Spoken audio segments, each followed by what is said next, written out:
What's going on, everybody? Welcome back to the Redneck Craftsman Shop. Today I'm going to give you a little walkthrough on the Yamaha golf cart.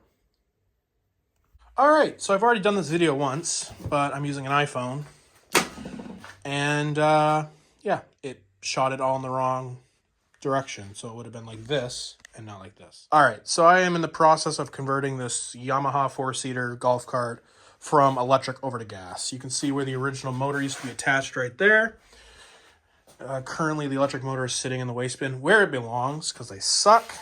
And this is a Predator 212 engine, non-Hemi. That's important because the electric starter kit I want won't work on a Hemi for some stupid reason. And it's the only one they had at Harbor Freight at the time. So anyway, 212 Predator engine and a Viver reverse gearbox right there. You can pick these up off Amazon for like, I don't know, $115. You can pick up that motor for $150 now with a coupon, $140. And I also have a cheap Chinese Amazon torque converter. Again, Amazon, like $70. So I'll kind of give you a quick walkthrough of what I've done so far. I've had this thing on its side. I've completely stripped all the wiring out of it. You see this 5-gallon bucket right here? That's all the wiring.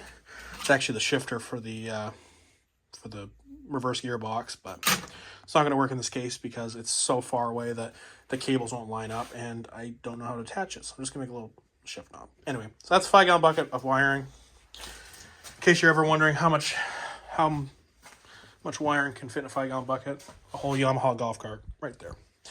Anyway, so what made me originally decide to do this was this had 6 8-volt batteries in it. You can see where the original cradle was. Actually, I got the cradle left right here.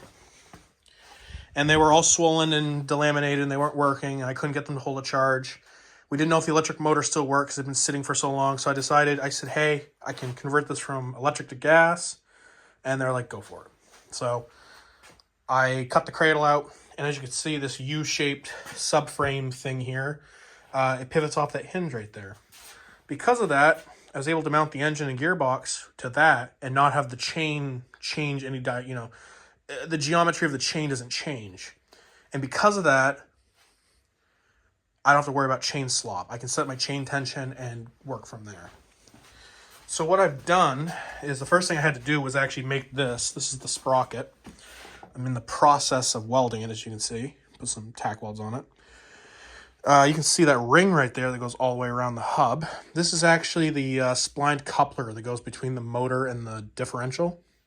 Basically what I did was, once I got the motor off there, and that was a pain to get off, a bearing press, like a bearing removal tool, one of those like C-clamp things. I just smashed the windings down, put that underneath there, and put it on a press at like, I think I put 12 tons on it. Finally got it to pop off. But anyway, this ring here, just a piece of 1/4-inch steel. I traced that out with a vernier caliper. Measured the outside diameter of that hub, which just so happens to be the same diameter as a Milwaukee step drill. I think that last ridge there before you get to the big one. So that fits, that's literally a press fit. You have to tap it in with a hammer. It is so perfect. But then getting the actual outside, of the hub, I tried using a hole saw, but it was too small.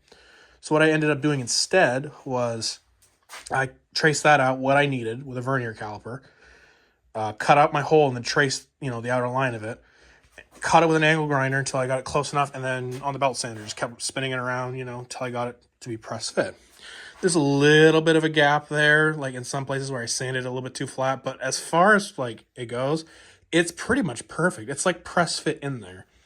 And of course now it's welded. Got a few tack welds on it.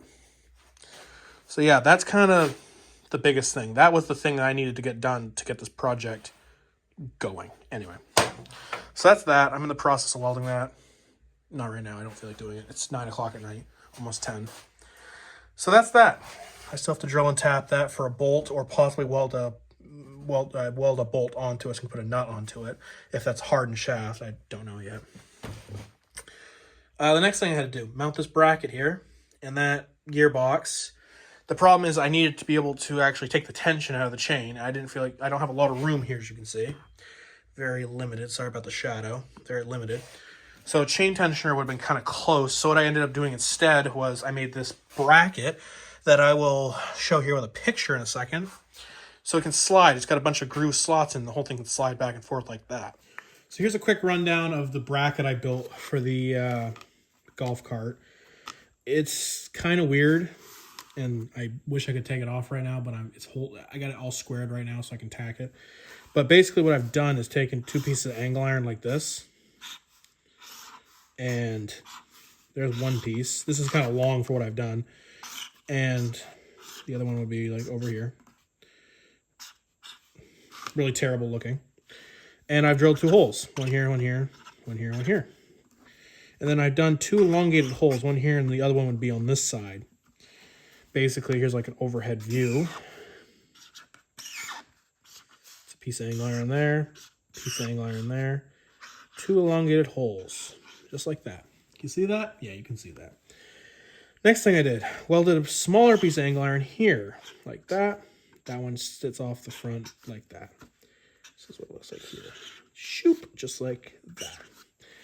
Now the gearbox would mount, right here.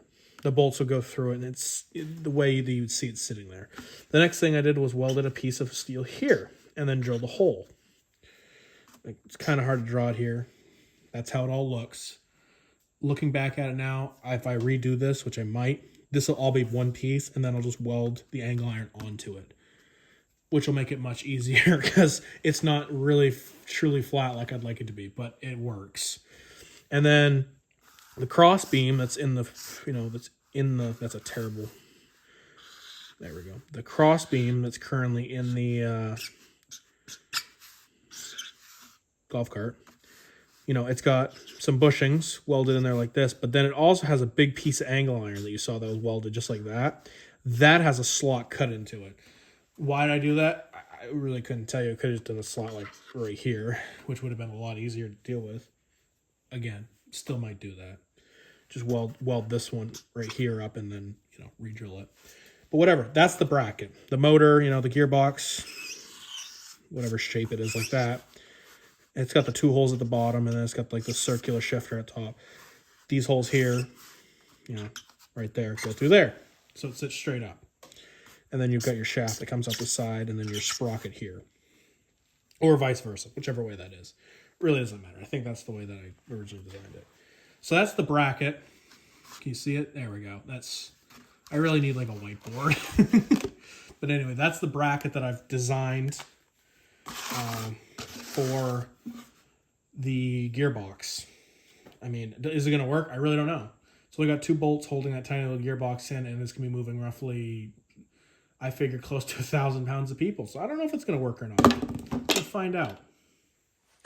So that can slide back and forth, but then the motor, of course, is going to have to slide. So that is actually mounted on a plate, which you can see right there. If I zoom in, it's an old motor plate off something that I had sitting around the shop.